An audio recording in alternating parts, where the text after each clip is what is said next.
Celine Reynolds knew how to carry herself. It wasn't a skill you could just learn from a textbook. It was a trait forged through years of working in the financial control department of a massive Chicago-based trading corporation. In her world, numbers never lied. People, however, lied all the time. Now in her early 30s, Celine had short, dark hair and striking gray eyes that held a particular coolness. People often mistook it for disinterest until they engaged her in a serious conversation. Only then would they realize it wasn't apathy at all. It was the profound patience of someone who knew exactly how to wait for the right moment. She had spent 5 years buried in spreadsheets and financial reports. She could spot a discrepancy in a 100-page document in a matter of minutes and never once raised her voice in a meeting, even when her colleagues were spouting utter nonsense. Upper management valued her for her level head. Her husband, it seemed, did too. Lately, however, Celine had noticed that the word valued was slowly being replaced by the word used in her husband's mind, even if he hadn't admitted it out loud yet. They had been together for 7 years. The first 3 were wonderful. After that, things just felt like a habit. Then the habit started to drag. But Celine kept convincing herself it was just the stress of the grind. Anthony's business wasn't doing well, making him constantly on edge. It will pass, she thought. She was used to explaining away other people's flaws by blaming their circumstances. It was part of her nature and perhaps her greatest weakness. Anthony Reynolds was 7 years older than his wife. He owned a small chain of home goods stores, 4 branches scattered across different Chicago neighborhoods, a warehouse out in the suburbs, 2 hired managers, and a dozen retail employees. On the outside, he exuded confidence. He wore tailored suits, had a habit of talking about future plans as if they were already done deals, and possessed the ability to walk into any room as if he owned it. To outsiders, it was highly effective. But Celine knew what lay behind the curtain. The late-night conversations about mounting debts, the heavy silences after calls from the bank, the irritation he tried to mask with exhaustion. Still, knowing something didn't mean fully understanding it. The turning point began on a Tuesday morning with a text from her mother. Sophia had written late Monday night, "Honey, your dad and I decided to fly up for a few days. We miss you guys. Your dad says he hasn't been to the city in a long time and wants to walk around his old stomping grounds." Celine read the message twice, plugged her phone into charge, and stared at the ceiling of her bedroom where she had been sleeping alone for several nights. Anthony was away on a business trip. Her parents rarely visited. After her father retired, they sold their house in the suburbs and moved down to Florida, buying a small place near the Gulf Coast, a dream they'd held their whole lives. Her father, Robert, hated the hassle of flying, and her mother hated being a burden. If they had decided to come, it meant they were truly homesick. Or maybe they sensed something. Sophia had that strange maternal intuition that worked even across state lines and through radio silence. Celine had never complained to her parents about her relationship with Anthony. Not once in 7 years. It wasn't out of pride, but out of principle. Family matters stay inside the house. Now she was starting to think that principle had cost her too much. Anthony had left for his business trip, carrying a large duffel bag, looking every bit the busy entrepreneur. He said he was meeting suppliers a couple of states over to negotiate a new batch of inventory. Maybe 3 days, maybe a week, he had said. He kissed her on the cheek, a quick practiced motion, like turning a doorknob before walking out and getting into his Uber. Celine had watched from the window as the black car disappeared around the corner. She hadn't felt anything out of the ordinary. That in itself should have been a red flag, but she was used to chalking up her emotional numbness to sheer exhaustion. She texted her mother that she would pick them up herself. Their flight was landing at O'Hare International Airport at 6:00 p.m. She left work early, allowing plenty of time for Chicago rush hour traffic and parking. Terminal 3 at O'Hare was alive and chaotic at that hour. It smelled of roasted coffee from the nearby kiosks, buzzing with that inexplicable nervous energy, unique to places where people are simultaneously saying goodbye and reuniting. Celine grabbed a takeout coffee, stood near the glass doors of the arrivals area, and waited. The flight board showed the plane had landed. Within 20 minutes, passengers began pouring out. For the first few minutes, she simply watched the stream of people with their rolling luggage. Exhausted faces, joyful hugs, kids being hoisted into the air, elderly couples walking slowly and silently because they no longer needed words. She was looking for her mother, a petite, impeccably dressed woman in a beige coat, and her father, a tall, upright man with the distinct, unwavering posture of a former city official. A trait he hadn't lost, even in retirement. But they weren't the first ones she saw. First, she recognized a familiar line of shoulders. Then the characteristic turn of a head. And finally, the face. Anthony was standing off to the side of the arrivals hall, slightly removed from the main flow of foot traffic where it was less crowded. He wasn't looking around. He was looking at a young woman, standing right next to him. She had blonde hair, wore a cropped leather jacket, and had a travel tote slung over her shoulder. She was tall with that striking natural confidence of someone who is used to being looked at and enjoys it. Celine didn't know her. She had never seen her before in her life, but one glance was all it took. This woman was no colleague or business partner. The blonde woman said something to Anthony and laughed. Anthony leaned in, took her bag from her hand carefully, the way you take something from someone you desperately want to please, and kissed her. Not on the cheek, on the lips. It was brief, but there was no hesitation, no caution. It was the kiss of two people who belonged to each other. Celine didn't move. The coffee in her hand remained perfectly still. She stood frozen, watching her husband, the man supposedly out of state, negotiating with suppliers, take a strange woman's hand and lead her toward the exit doors. They walked side by side, shoulders brushing, and in their movements, there was a specific rhythm that doesn't form overnight. It was the synchronized walk of people intimately used to each other's presence. He was carrying her bag. It was such a small thing, but it was the detail that hurt the most. Anthony hadn't carried Celine's bags or done anything of the sort for her in a very long time. Something shifted deep in her chest. It wasn't immediate, sharp pain. It was a dull, almost physical shove. It felt as though the floor beneath her had violently tilted and then snapped back into place, but her internal balance was permanently altered. Celine took a step forward. In that exact second, a heavy, warm hand clamped down firmly on her shoulder. "Sweetheart." It was her father's voice. Calm, deep, stripped of any excessive emotion. She turned around. Robert Cruz was standing right beside her. He was a man in his late 60s with a straight back and a face that over decades of working in Chicago's City Hall had acquired a specific, unshakable composure that couldn't be bought or faked. He had seen everything. He understood everything. He had processed the situation before she even had, or at least at the exact same moment. She could feel it in the steady grip of his hand. Confident, devoid of trembling. The grip of a man who had just made an executive decision.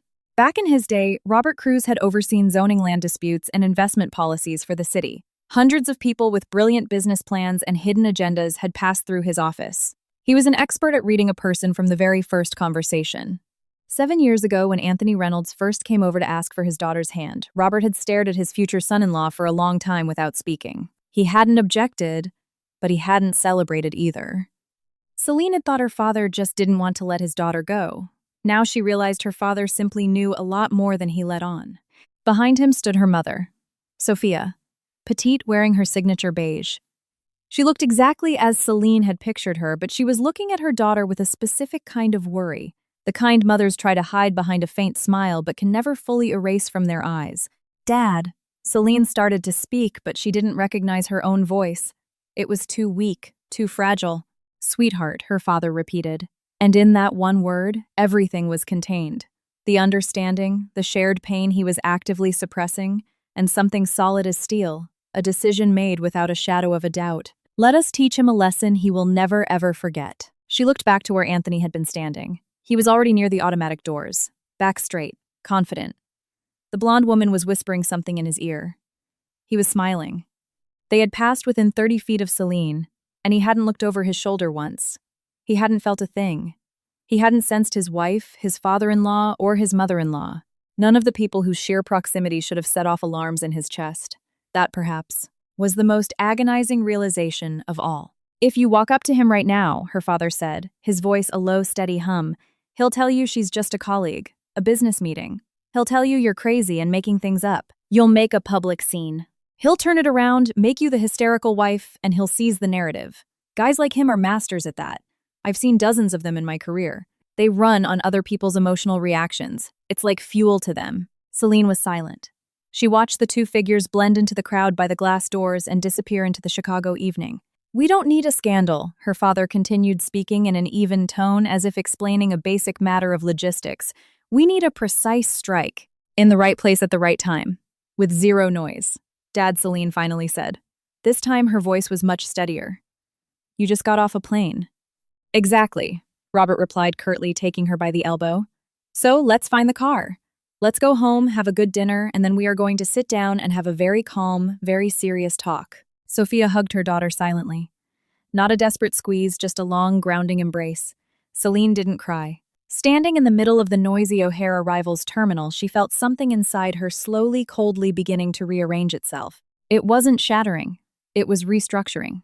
Like a high-rise building being methodically dismantled floor by floor without a single explosive. They left through a different exit. Anthony and his companion were long gone. Celine didn't bother scanning the taxi line for them. She found her SUV in the parking garage, loaded her parents' suitcases into the trunk, and sat in the driver's seat for a few minutes. That corner of the garage was mostly empty, illuminated only by a flickering fluorescent light casting a sickly yellow glow. "Did you know?" her mother asked gently from the back seat. "No," Celine said. And it was the truth. There had been feelings, sure. The tone of the last few months had felt off. Too many, I'll be working late texts. The way he stopped talking about his business in detail and simultaneously stopped asking about her life. But she hadn't known. Because she hadn't wanted to know. That was another hard truth she allowed herself to accept for the very first time. "It's good that you didn't know," her father said from the passenger seat. "It means you haven't signed anything in a fit of emotion." Celine looked at him. "What do you mean? We'll talk about it tomorrow. Right now, just drive." Nobody spoke on the ride home. Her father looked out the window as they merged onto the Kennedy Expressway, watching the city skyline approach. He hadn't been to Chicago in years, but he wasn't looking at it with nostalgia. He was surveying it with the calculating eyes of an auditor assessing a distressed asset. From the back, her mother rested a quiet hand on Celine's shoulder, tightening her grip slightly whenever the car took a sharp curve. Celine drove smoothly, stopping at every red light once they hit the city grid, marveling at how normal this day had started. Coffee, corporate emails, a grocery list, plans to make a pot roast for her dad. When they pulled into her building's parking garage, her phone buzzed. A text from Anthony. "Hey, grabbing dinner with the partners. Morning meeting tomorrow. I'll call you after. Kiss." Celine read it. She slipped the phone into her purse, stepped out of the car, and popped the trunk. "I've got it," her father said. "Okay," she replied. Robert Cruz grabbed the 2 heavy suitcases and marched toward the elevator bank. Back straight steps measured. His expression was so completely unreadable that no one could have ever guessed that just an hour ago he had witnessed something that fundamentally altered his perception of his son-in-law from top to bottom. Anthony called on Wednesday night around 8:00 p.m. Celine had just finished clearing the dinner table. Her mother was washing dishes at the sink, while her father sat in the armchair by the floor-to-ceiling window, drinking coffee and reading something on his phone. When Anthony's name flashed on the screen, Celine froze for a fraction of a second. Then she picked it up and walked out into the hallway, closing the door softly behind her. She leaned against the wall and pressed the phone to her ear. "Hey," Anthony said. He sounded tired, but like a man nobly enduring a heavy burden. "How are things there?" "Fine," she answered evenly. "How are the meeting suppliers are being difficult?" "Stalling. We can't agree on a price point. Probably going to take another day or two. I'm exhausted." He paused for a beat. "Do you miss me?" "I'm managing," Celine said. Her voice wasn't any warmer or colder than it had been for the last few months. It was exactly how she had been speaking to him lately during that phase where nothing they said to each other constituted a real conversation, just an exchange of empty, formal phrases. She listened to his voice and realized how effortlessly he lied. No stuttering, no hesitation, no underlying tension. He sounded like a man who had been doing this for a very long time. He was completely used to it. "All right, I'll call you tomorrow. Good night." "Good night," she replied, and ended the call. She stood in the dim hallway, gripping her phone. He hadn't asked how her day was. He hadn't asked what she had for dinner or if anything interesting had happened. He hadn't asked a single thing. He had simply checked a box on his mental to-do list. Call the wife, close the tab. Celine slipped the phone into her pocket and walked back into the kitchen. "Him?" her mother asked softly, not looking up from the soapy water. "Him," Celine confirmed, grabbing a dish towel. Her father didn't ask anything. He had drawn his conclusions long ago. Sophia turned off the faucet and turned to look at her daughter. She looked at her for a long time without saying a word. Then she just hugged her. A short, tight, fiercely maternal embrace, and then she let go. Sometimes that's the only thing a mother can do, and exactly what is needed most. Celine didn't cry, not for the first time in these 2 days, and not because she didn't have a reason to, but because tears required a relinquishing of control and she wasn't ready to let go of her control just yet. Not now. She walked into the master bathroom and splashed cold water on her face. She stared at herself in the mirror. 34 years old. 7 of those years spent with a man who, as it turned out, she didn't know it all. Or perhaps she did know but had simply refused to put the puzzle pieces together because she was terrified of what the final picture would show. Water dripped from her chin. The woman in the mirror stared back with a piercing gaze and tightly pressed lips. She wasn't broken. She was gathering her strength.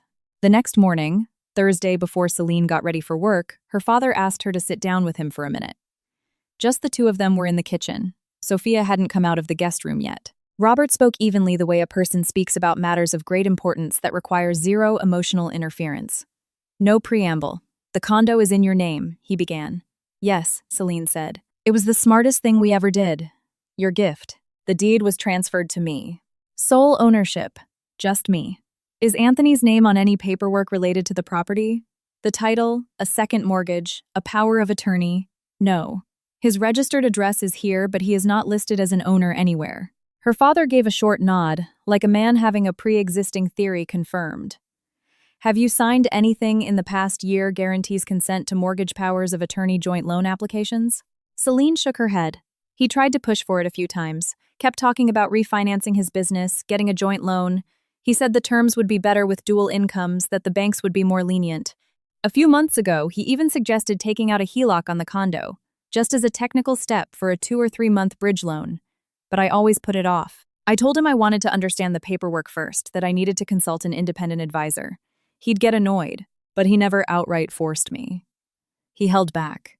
"Thank God you delayed," her father said, setting his coffee mug down on the granite counter. "This isn't just about sloppy family finances, Celine. This is a strategy, deliberate and calculated." Celine stared at him. "Are you sure?" "Not entirely, but I will be soon." He pulled out his phone. "I have an old colleague I've trusted for decades, David Lawson. He's a financial consultant. He understands corporate debt, credit risks, and bankruptcy mechanisms better than most bank analysts I dealt with at City Hall. I'm going to ask him to run a background check on your husband's business. Open source intelligence. Legally available corporate filings. Only what is out there for anyone paying attention." "Dad," Celine said softly, "you just got into town 2 days ago." "I did," he agreed without a trace of sarcasm, "but I haven't known you for only 2 days. And I haven't been observing that man for only 2 days either. Even from Florida, even without knowing the details, I've had time to think. Something about him rubbed me the wrong way from the very beginning. From the night he came over to introduce himself. I kept my mouth shut. I didn't want to interfere. Today, I'm wishing I had." Celine had no response. There was nothing to protest. It's pointless to argue with your own past. David Lawson arrived on Friday afternoon. Celine had purposely taken a half-day off. Staying at the office and pretending everything was fine was possible, but draining. She had spent the morning on autopilot opening spreadsheets, verifying figures, replying to emails. Her coworkers didn't suspect a thing. But by noon, she knew if she stayed in her cubicle until 5, she would shatter under the weight of her own silence. David was a stocky, unassuming man in his late 40s, wearing a light blue button-down shirt without a tie. He carried a leather folder under his arm and carried himself like a man who had absolutely nothing to prove. His results did the talking. He greeted them briefly, sat at the dining table, and got straight to the point. He opened the folder. Celine sat across from him and listened. Anthony Reynolds's chain of stores consisted of 4 locations on paper. An operating small business with cash flow. In reality, it was a hollow structure propped up not by actual revenue, but by a continuous shell game of covering one obligation with another. 2 major wholesale suppliers had severely overdue invoices, and negotiations for an extension were stalling. His business line of credit with the bank was virtually maxed out. What little remained was evaporating.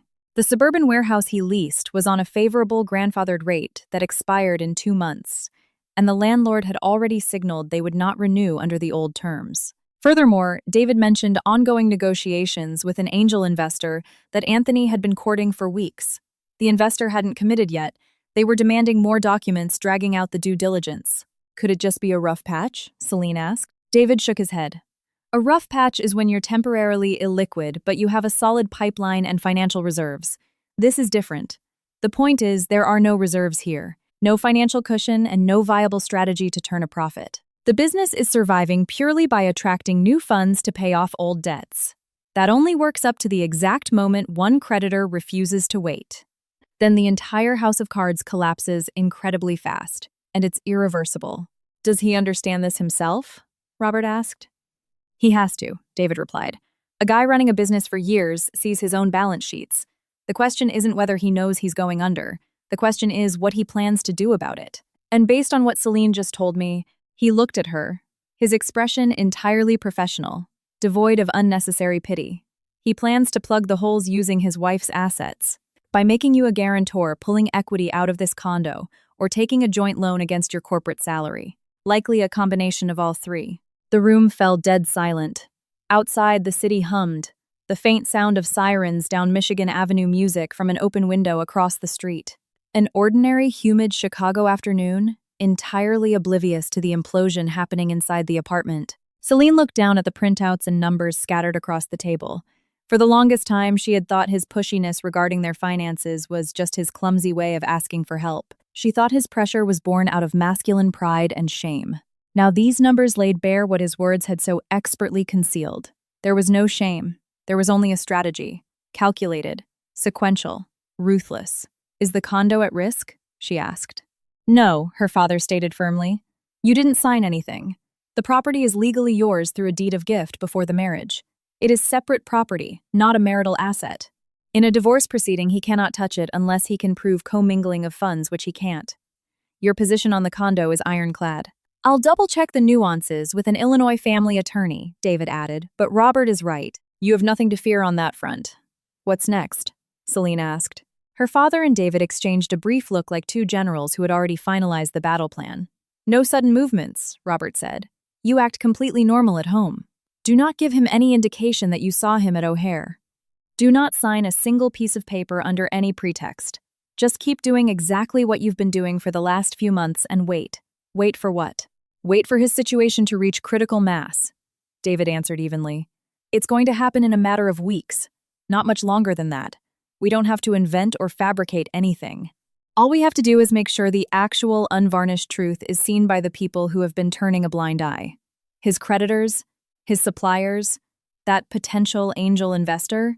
If they receive accurate, verifiable information about his risk profile, they will make their own decisions. Nobody is obligated to fund a sinking ship." "Is that legal?" Celine asked. "Perfectly legal," her father said. "No extortion, no blackmail, no dirty tricks. We are simply working with what already exists. His liabilities are real. We didn't create them. We are just going to stop helping him hide them." Celine fell silent. She looked at her father, this man who had flown in and in less than 48 hours diagnosed and dismantled the illusion she had spent years refusing to look at. Not because she was blind, but because she had chosen to believe in her husband. That's what happens when you share a life with someone. You actively resist thinking the worst of them. It wasn't stupidity. It was just the heavy price of misplaced trust. "Okay," she finally said. "I'll do exactly what you say." Her mother brought in a tray of coffee. She set the mugs down without making a fuss and sat next to her daughter. She didn't say a word. She was just there in that unconditional way only people who truly love you can be. It was getting dark outside. The city was transitioning into its usual evening rhythm. Headlights sweeping across the pavement, the glow of street lamps, the distant murmur of downtown. Nothing had changed out there. Inside Celine, however, something had finalized its structural shift. The pain wasn't gone. It sat beneath her ribs, dull and constant. But it was no longer the driving force. The driving force now was something entirely different. Cold, hyper-focused, resolute. It felt like readiness. Anthony came back on Saturday evening. He looked upbeat. He dropped his leather weekender bag by the door, projecting the aura of a man who had just crushed a grueling but highly successful round of negotiations. Celine met him in the foyer. Her parents had already left exactly as planned. They didn't need extra witnesses for the initial phase. Let the illusion of normalcy persist. "I missed you," Anthony said, pulling her into a hug. "You must be exhausted," Celine replied. She didn't pull away. She stood straight, allowing the embrace, surprised by how easy it was. She used to think that if she ever found out she was being betrayed, she wouldn't even be able to look at the person without trembling. But she could do it now because she was looking at him through a completely different lens. Not as a husband, but as a hostile entity she needed to observe closely until it was time to strike. It was a clinical, almost professional detachment, like staring at a complex discrepancy in a financial audit that needed to be resolved carefully, flawlessly, without a single error. During the first week after his return, Anthony was calm. He'd come home from his office, casually drop bits and pieces of business news like a man used to a wife who wasn't deeply involved. Celine listened. She noticed the pregnant pauses she had previously overlooked. She noticed how expertly he skirted around specific details whenever money was mentioned. Just sorting some things out. Cash flow is tight this quarter, but we're turning a corner, he'd say. It was the rhetoric of a man desperately buying time. Meanwhile, David Lawson was quietly going to work. Methodical. Silent. The first domino to wobble was one of the major suppliers, a massive wholesale distributor Anthony had worked with for 3 years. Through his vast network of Chicago business contacts, David subtly ensured the distributor's regional director heard whispers about the questionable solvency of Anthony's retail chain. He merely suggested they might want to pull an updated credit report before approving the NextNet 6-0 payment extension. The regional director was a pragmatic guy. He'd been in wholesale a long time and had seen plenty of shiny retail empires collapse overnight. He didn't need much convincing. A hint was enough. He demanded updated audited financials from Anthony. Anthony provided documents that looked okay on the surface, but under the newfound scrutiny, they revealed exactly what David had seen: gaping holes covered by short-term extensions. The supplier made a swift corporate decision. They revoked the extension and demanded a 50% upfront payment for the next shipment. For Anthony, this meant an immediate, crippling shortage of working capital at the absolute worst possible moment. The second domino was the warehouse landlord. David didn't call him directly. He just made a few inquiries through real estate brokers in the suburbs, and the information organically found its way to the owner. The landlord, a cautious commercial property manager, abruptly brought up the lease renewal a month early. He laid out the new terms, current market rate, no legacy discounts. Anthony tried to negotiate promising growth and stability, but without financial proof, his words rang hollow. Simultaneously, the angel investor Anthony had been courting for over a month, ordered an independent forensic audit of the business. It was standard due diligence for an investor, but now they were looking specifically for red flags. The audit revealed exactly what any unbiased professional would find: extreme over-leverage, catastrophic cash flow gaps, and an unsustainable reliance on debt cycling. The investor hit pause, and the pause dragged on. All of this didn't happen in a single day, or even a single week. Almost 3 weeks passed from the time Anthony returned from his trip before the pressure truly began to crush him. And that's when his conversations about money shifted. At first, it was subtle, almost casual. They were having dinner on a Wednesday night. Anthony was talking about supply chain issues. Then, as if it were an afterthought, he said, "We've never really consolidated our assets as a couple. Maybe we should combine our efforts." "What do you mean?" Celine asked, not lifting her eyes from her plate. "Well, in business, you know how it goes. But we're family. We're in this together." "I have my own career," she said mildly. "I'm a corporate employee, Anthony, not an entrepreneur." Anthony nodded and dropped the subject for the night. But 3 days later, he circled back. This time, he was more specific. He mentioned a great opportunity to refinance a high-interest corporate loan, but the bank needed a co-signer with W-2 income to secure the lower rate. "It's purely a technicality," he explained smoothly. "Zero actual risk for you. Just a signature on the dotted line." "No," Celine answered just as calmly. "Like I've always said, I don't sign loan documents without independent legal counsel. That's my boundary." "You know what this is about, Celine. Why do we need lawyers?" "This is family business. Exactly why it needs a lawyer. Family business requires the most caution." He fell silent. He looked at her, with an expression she had learned to read perfectly over the last month, deep irritation masked by a strained effort to keep his temper in check. He hadn't realized yet that she had changed. He thought she was just being her usual stubborn self, and he assumed his next tactic would break her down. He went for the condo. A week later, he launched into a long, patient, intensely persuasive pitch. He had found a bank offering a bridge loan program. If they used the condo's equity as collateral, he could secure a massive injection of cash. 6 months tops, he swore. "I pay off the high-interest debt, the lien comes off the property. Everything's clean." He delivered this pitch one evening while they were sitting in the living room.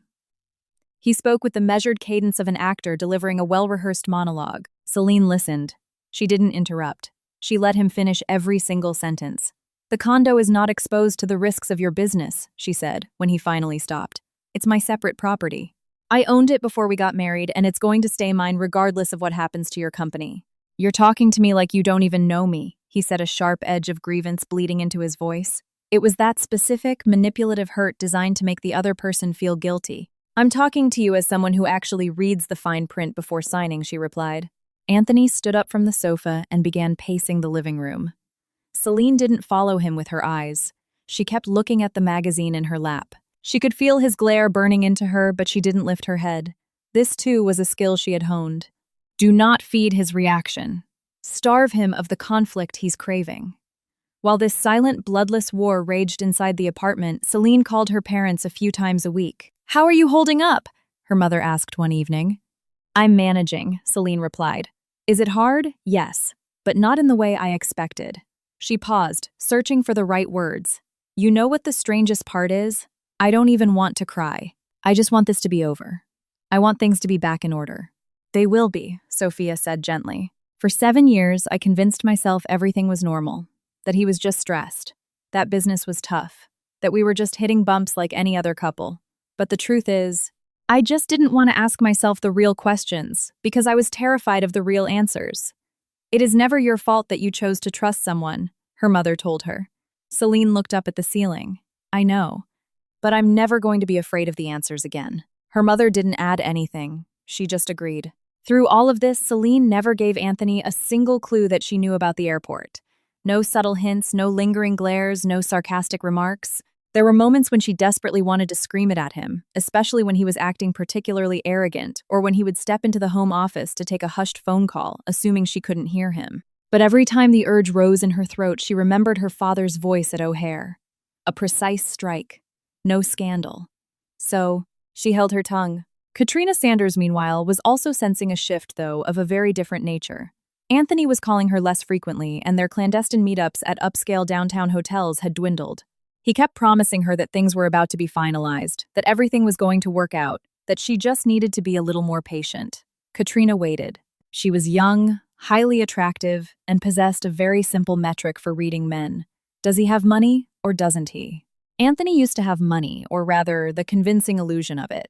But the cracks in that illusion were becoming glaringly obvious. She noticed how irritable he was. She noticed he had stopped making grand, effortless promises about their future, the very confidence that had drawn her to him in the first place. Now his voice carried the distinct tone of a man begging for an extension. He wasn't begging her directly, but he was taking a little longer to reply to texts. Sometimes he didn't reply at all until the next day. Anthony noticed her pulling away, and it infuriated him, but his hands were tied. His trump cards were gone, and he had no new ones to play.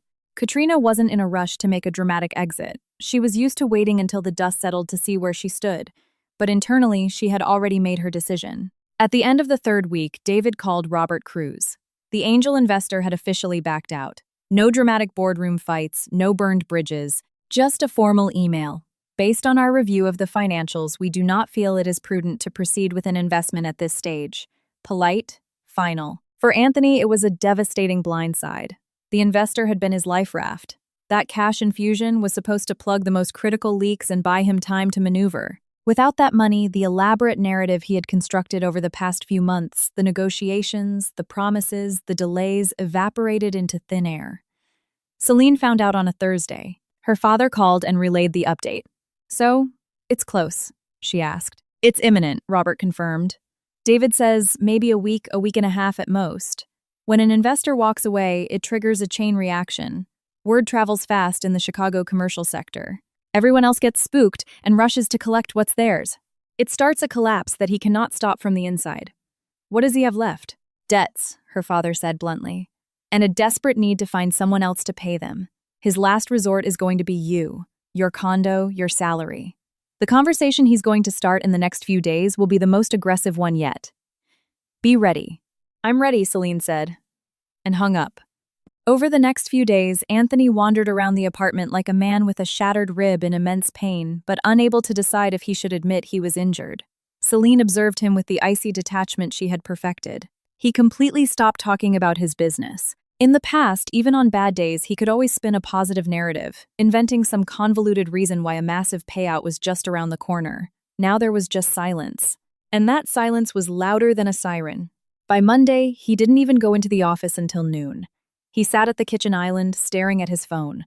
Scrolling, typing, a frantic message, deleting it, scrolling again. The useless, twitchy finger movements of a man frantically searching for an exit door that doesn't exist. Celine was leaving for work at 8:00 a.m. She looked at him as she poured her coffee into a travel mug and buttoned her trench coat. Anthony looked up at her. "Are you working late tonight?" he asked. "I don't know," she replied. "Depends on the workload." He nodded and dropped his eyes back to the screen. On Wednesday, David texted Celine. Just a brief update. The bank had officially informed Anthony that they were not renewing his business line of credit. This wasn't just a blow. This was the kill shot. Without a line of credit, there was no working capital. Without working capital, there was no inventory. Without inventory, there was no revenue to cover his already suffocating overhead. Celine read the text at her desk in her downtown office. She placed the phone face down and went back to the quarterly report she was auditing. She finished one page, then another. Then she stood up, walked to the break room, poured herself a glass of water, and stood by the window for a full minute. She looked down at the Chicago streets. Cars, pedestrians, food carts. A perfectly ordinary afternoon in the city. Nothing special. That evening, Anthony came home truly broken for the first time. He walked in silently. He tossed his keys onto the entryway console, missed, and they clattered to the hardwood floor. He didn't pick them up. He walked straight into the living room, bypassed Celine entirely, and collapsed onto the sofa. He didn't take off his suit jacket. He just sat there, head bowed, staring at the rug. Celine stood in the kitchen doorway watching him, waiting. At 37, Anthony Reynolds was accustomed to projecting a very specific version of himself to the world, the guy in control. The guy who always had a backup plan, a slick pivot, a bulletproof argument. That image had provided him with his most prized possession, the feeling of always being one step ahead of everyone else. Now looking at him, Celine saw a man who had run out of steps, no pivots left. Just a mountain of debt and an overdrawn bank account. What happened? The bank, she asked, not raising her voice. Pulled the line of credit completely. I understand, Celine, said her voice perfectly flat. Anthony snapped his head up. Something in her tone ignited a spark in him. It was too calm, too level. Utterly devoid of pity. You understand, he repeated. That's all you have to say. What do you want me to say? He stood up. He started pacing the room, his movements erratic, frantic, like a man who needed to throw a punch just to keep his own skin from tearing apart. Celine, I need your help, for real this time. Look at me. We have to leverage the condo. 6 months. I pull the cash out. I pay off the most aggressive creditors.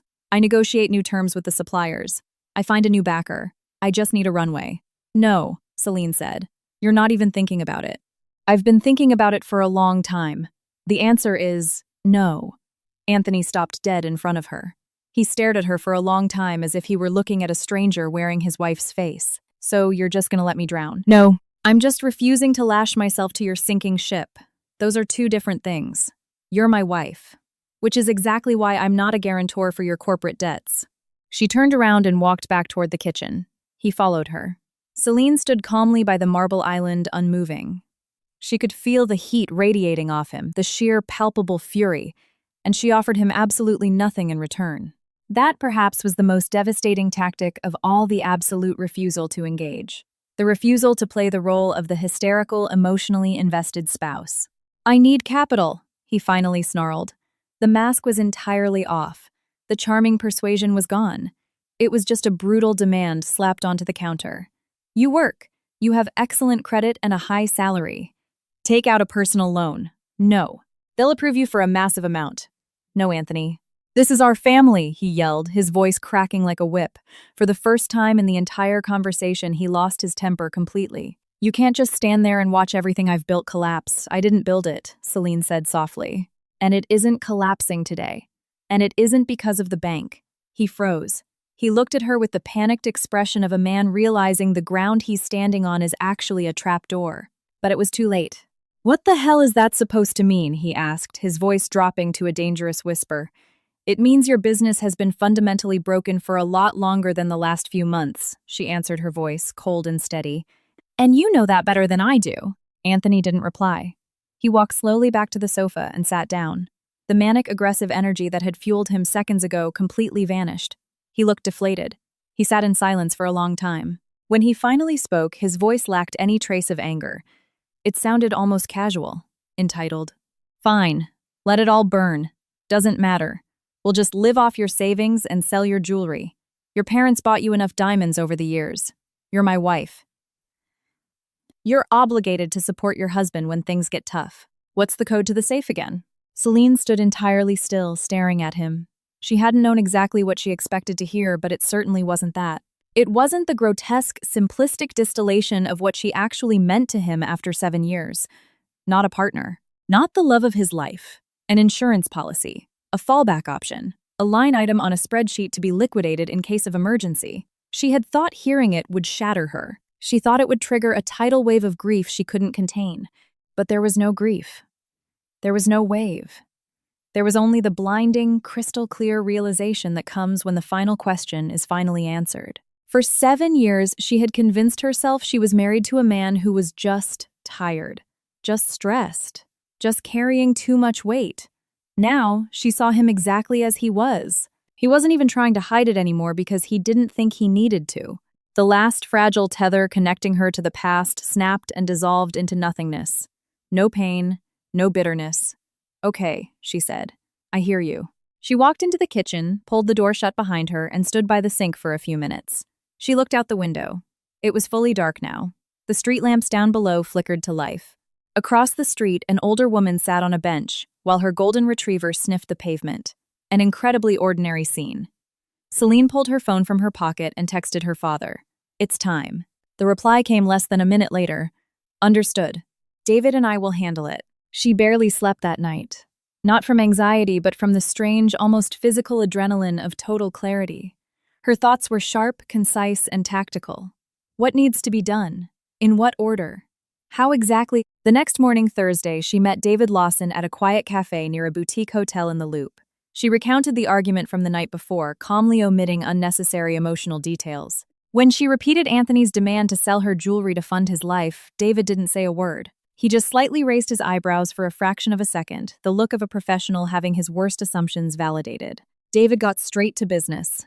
His situation as of this morning is terminal. The bank pulled the credit line. His primary distributor is demanding upfront cash he doesn't have. The warehouse landlord served him notice for the rent hike. He either pays the premium, or he has to vacate and find a new warehouse, which requires a massive deposit and logistics capital he also doesn't have. By my projections, he has 2, maybe 3 weeks before the actual lawsuits start hitting from creditors. Once that begins, the bankruptcy snowball is unstoppable. Unless someone steps in and bails him out, Celine stated.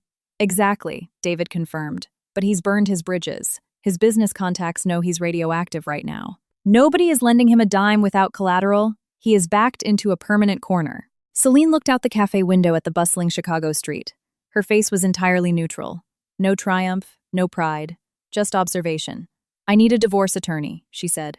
"The best one you know for high-asset contentious splits." "I have someone," David said instantly. "A bulldog. She can see you tomorrow at 1100 a.m. if that works for you." It works.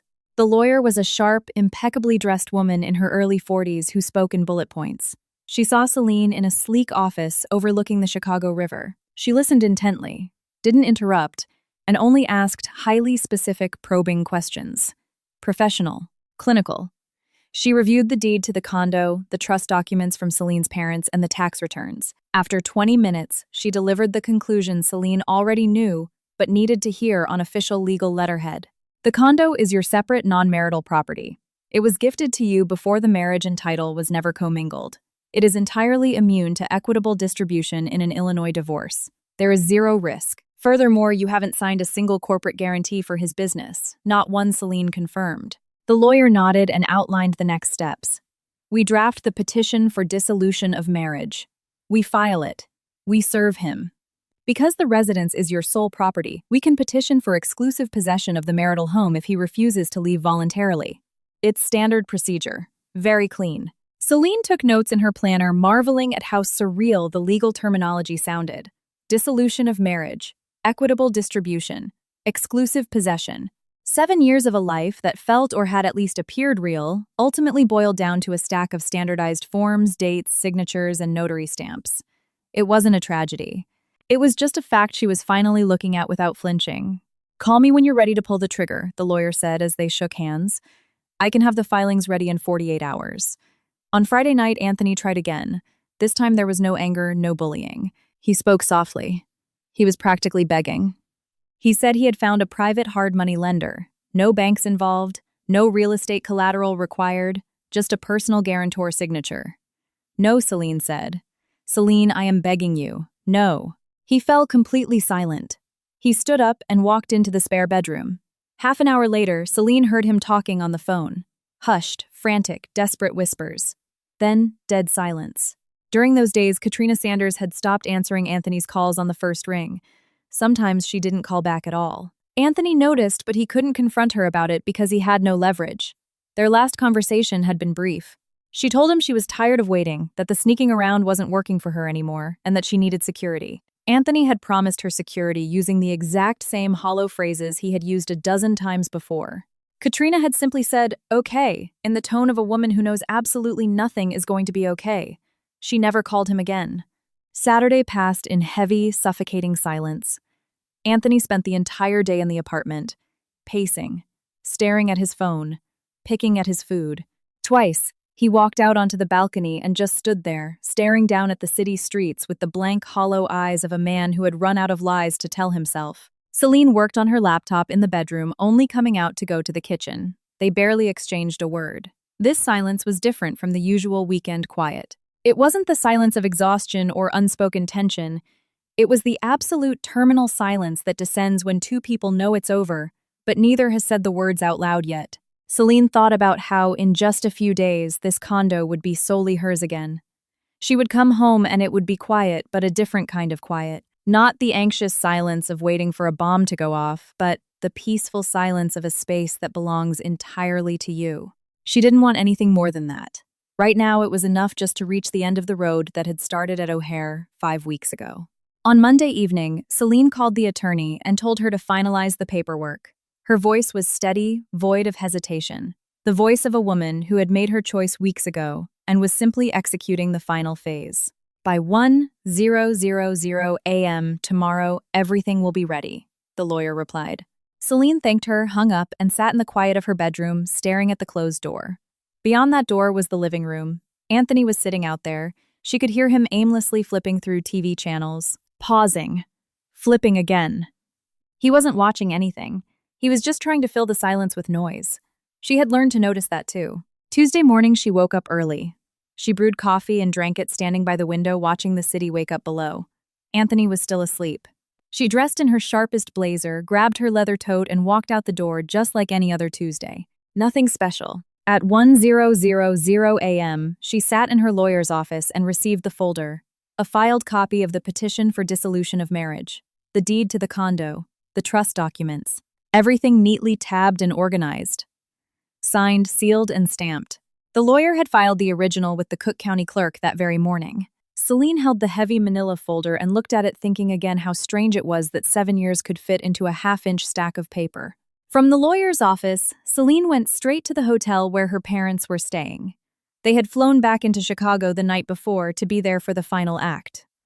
Robert opened the hotel room door before she even knocked, as if he'd been standing right behind it. Sophia was sitting by the window with a cup of tea. She looked up, her eyes full of that deep, quiet, maternal fierce. Celine walked in and took off her coat. She sat on the edge of the armchair. The room smelled of fresh coffee and the Chicago Tribune. Her dad always bought a physical newspaper when he traveled. Old habits from his city hall days, he preferred starting his morning with ink on his fingers rather than a glowing screen. Some things about a person never change, Celine thought, and that's a comfort.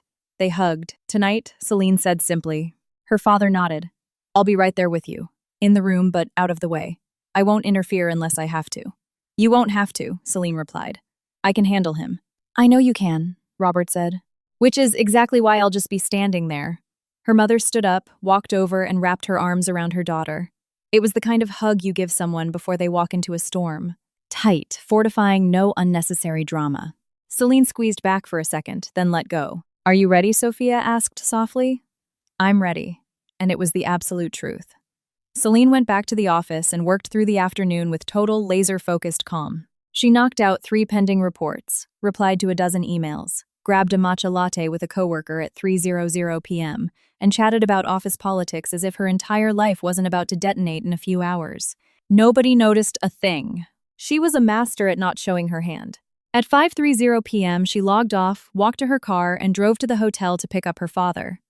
They drove back to the condo in silence. Robert looked out the passenger window at the rush-hour gridlock. Celine drove with practiced ease, running over the words in her head. Keep it simple. No dramatic speeches. Just the facts. Anthony was standing in the kitchen staring at his phone when she unlocked the front door. He looked up and then he saw Robert stepping in behind her. Something in Anthony's face shifted immediately. It wasn't fear exactly. It was the hypervigilance of a cornered hustler, realizing that when your father-in-law shows up unannounced, the game is up, Robert Anthony said, trying to force a tone of casual surprise. I didn't know you were in town. I've been in town, her father replied smoothly. He didn't offer a handshake. He walked past Anthony into the living room and sat down in the armchair by the window, completely relaxed, like a man who had all the time in the world. Celine remained standing in the kitchen directly across the island from Anthony. We need to talk, she said. I'm listening, he replied, though the swagger had completely bled out of his voice. He shifted his weight nervously. I know about O'Hare, Celine said. I was there, 5 weeks ago. I saw you and the blonde woman arriving together. Anthony didn't answer immediately. He froze for a fraction of a second, his eyes darting, as his brain desperately tried to cycle through his options. Deny. Explain. Attack. He went with the first. She's a colleague. It was a business trip. We just happened to be on the same flight. You kissed her on the mouth in the arrivals hall, Celine stated. You carried her bag. You got into an Uber together. Silence. My parents were standing right next to me, Celine added. No anger. No bitterness. Just laying out the evidence. They saw everything I saw. So let's skip the business trip narrative. Anthony slowly set his phone down on the marble counter. He looked at her, the desperate wheels in his head finally grinding to a halt. There was no spinning this. He just stared. I know her name is Katrina Sanders, Celine continued. She worked retail at your Northside location. And I know it's been going on for a lot longer than a month. More silence. I also know about your business, she said. Her voice didn't waver. I know about the wholesale suppliers cutting you off. I know about the bank pulling your line of credit. I know the angel investor walked away. I know exactly how deep in the red you are, and I know exactly what you were trying to do to me. For the last 5 weeks, the sudden interest in our family finances, the push to leverage the condo, asking me to co-sign a loan, demanding I sell my jewelry. Celine, he interrupted, his voice tight. I'm not finished, she cut him off, slicing through his protest with surgical precision. I filed a petition for dissolution of marriage this morning. The court has the paperwork. This condo is my sole separate property. I owned it before I met you, and the deed was never commingled. You know that. I am asking you to pack your things and leave this apartment within the next hour. Anthony stared at her. The shock was fading rapidly, replaced by a vicious cold fury, the rage of a narcissist realizing he has been outplayed. You planned this, he hissed. You think I don't see what's been happening the last few weeks? His voice grew louder, nastier. The suppliers, the warehouse landlord, the investor pulling out. None of that was a coincidence. Your father used his old Chicago connections to sabotage me. Prove it, Robert said from the armchair in the living room. It was spoken quietly without a hint of challenge. An invitation. Anthony whipped his head around to glare at the older man. He stared at Robert for a long time, his jaw clenched so hard a muscle twitched in his cheek. But he turned back around because there was absolutely nothing he could prove. The creditors had made their own independent decisions based on real data. The investor had run their own audit. The landlord had calculated their own risk. No one had done anything illegal. The financial world had simply woken up to the reality Anthony had been hiding. Did you hear me? Celine repeated. If you don't leave voluntarily right now, I will have my attorney file an emergency motion for exclusive possession of the property, and the sheriff will escort you out. I have the legal right to do so. Anthony stood frozen in the kitchen. For a long moment, the only sound was the hum of the refrigerator. Then he snatched his keys off the counter and stormed into the bedroom. He slammed the door, not violently, but loud enough to make a point. Celine stood in the middle of the kitchen, listening to his heavy footsteps on the hardwood floors. Then silence. Her father stood up from the armchair and walked over to her. He didn't hug her. He didn't offer any grand words of wisdom. He just stood shoulder to shoulder with her. And that was exactly enough. It took Anthony an hour to pack. He moved through the apartment in angry, erratic bursts. He shoved clothes into a large canvas duffel bag, grabbed files from his desk in the home office, threw his chargers and razors from the bathroom into a dop kit. Celine sat on the living room sofa, reading a magazine, or at least pretending to. Her father remained in the armchair wearing the relaxed expression of a man waiting for a delayed flight. Neither of them interfered. Neither offered a sarcastic comment. They were two people who fundamentally understood that when an enemy is retreating, you let them pack in peace. Celine listened to the familiar sounds, the opening and closing of closet doors, the snap of a briefcase latch, the rustle of plastic dry cleaning bags. Ordinary, everyday household noises she had heard for 7 years, Now they carried the weight of finality. Endings are rarely cinematic. They just happen. When Anthony finally hauled his bags to the front door, he stopped with his hand on the knob. He turned and looked at Celine. "You think you won," he spat. "I think I protected what belongs to me," she replied evenly. "This isn't a victory. It's just the result." He opened the door and walked out. The heavy door clicked shut behind him. Celine slowly lowered the magazine she hadn't been reading. She sat in the absolute silence of her living room for a long time. Her father didn't push her to speak.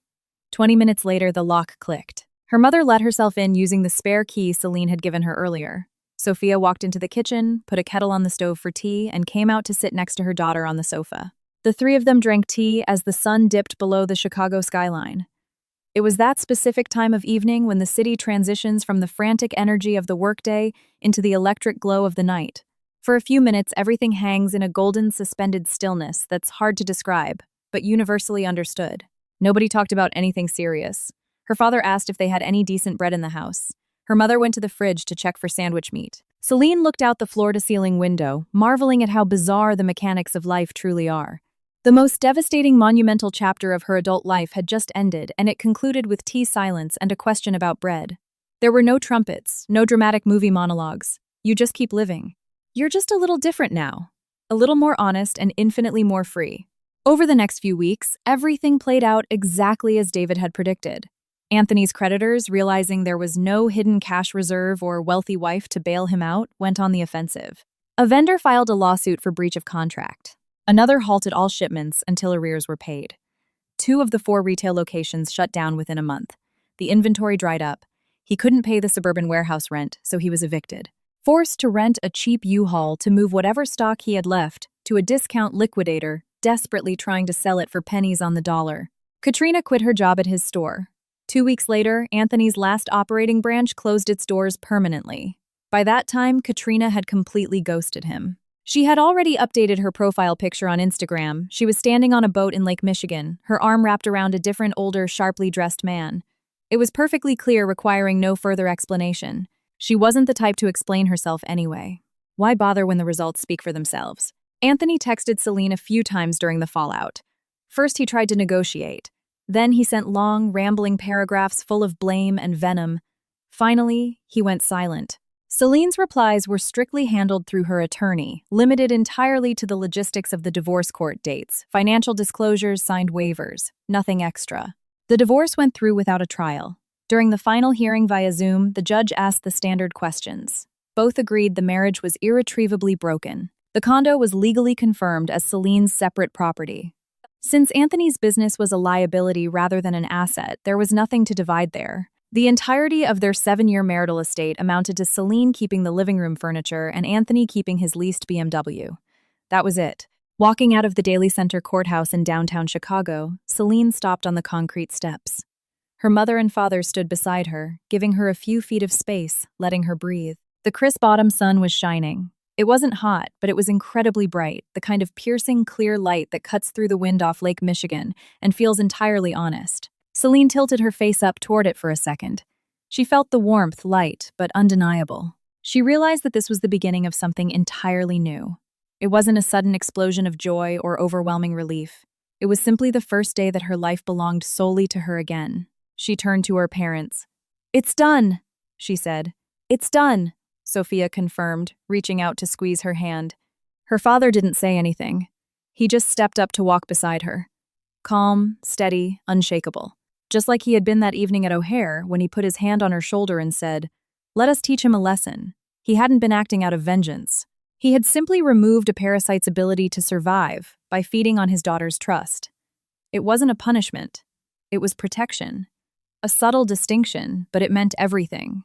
Celine Reynolds walked down the courthouse steps, flanked by her father and mother.